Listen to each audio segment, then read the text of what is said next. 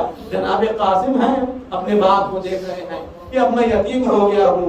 بڑی شباہتیں ملتی ہیں جو ان واقعوں سے دونوں بھائیوں سے.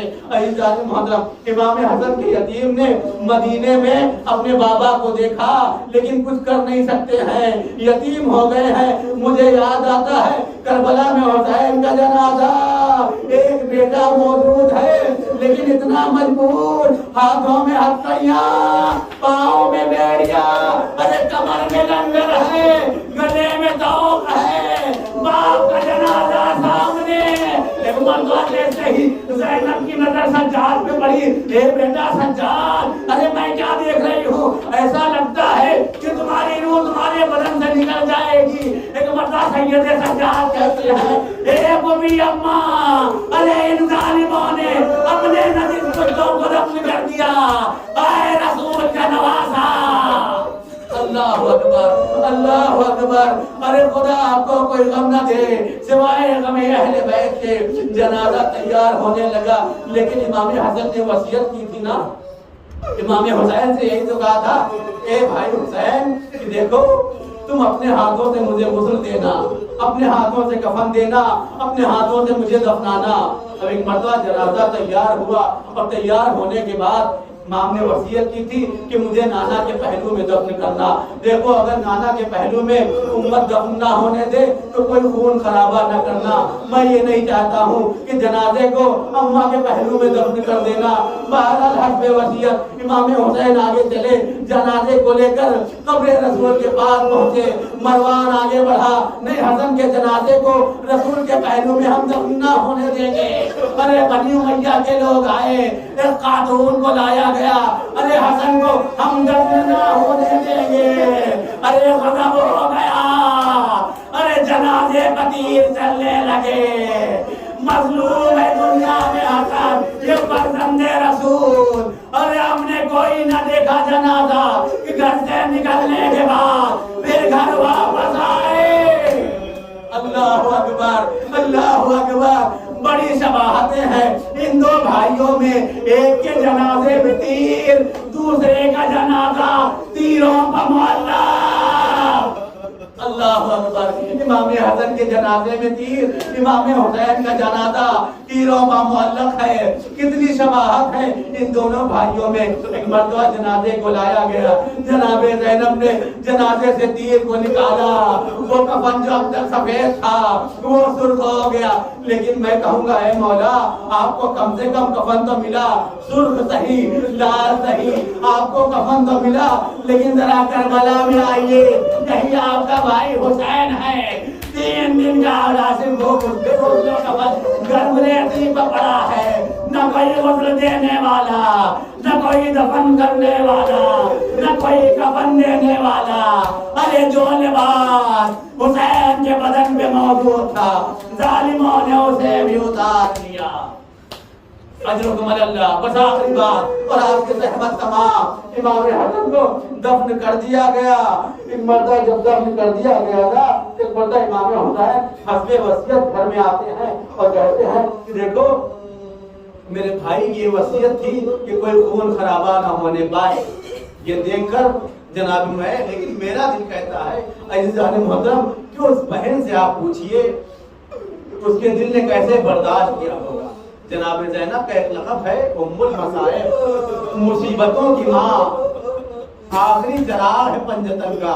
امام حسن کے جگر کے ٹکڑے دیکھے, لیکن اس وقت جناب زینب کا کیا حال ہوا ہوگا کہ ایک بھائی کے جگر کے ٹکڑے دیکھ رہی ہے, دوسرے بھائی کے سینے پر شمر ملعون کو دیکھ رہی ہے جو خود خنجر لیے ہوئے سر و تن میں جدائی کرنا چاہتا ہے.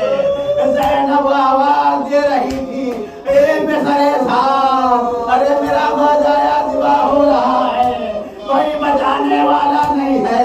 زینب کے ساتھ ساتھ فاطمہ آواز دے رہی تھی اے ظالموں, ارے میں نے اپنے اس بچے کو چکیاں پیس کے پالا ہے.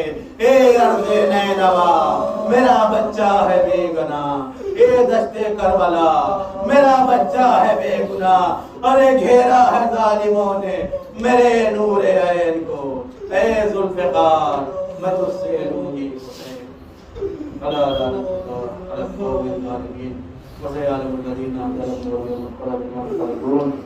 ربنا تقبل منا انك انت السميع العليم۔ پروردگار ہماری اس عبادت اور عبادت کو قبول فرما، پروردگار اس غم کو ہماری دستوں میں دائم و قائم رکھنا، پروردگار غم حسین کی دولت کو پروردگار ہم سے سرگنا کرنا، پروردگار جو بھی مریض ہیں شہداء کربلا کے فیض میں ان کو شفاء کامل و عاجل عنایت فرما، جہاں جہاں شیعان حضرت کرار ہم سب کی جان و مال و عزت اور نور کی حفاظت فرما، پروردگار دنیا میں زیارت حسین اور آخرت میں شفاعت حسین نصیب فرما، پروردگار حاضرین جو بھی ہیں پروردگار ان سب کی حاجتوں کو برآوردہ فرما، پروردگار ہمارے امام کے ظہور میں تعجیل فرما، ہم سب کو ان کے مخلص غلاموں میں شمار فرما۔ ربنا تقبل منا انك انت السميع العليم۔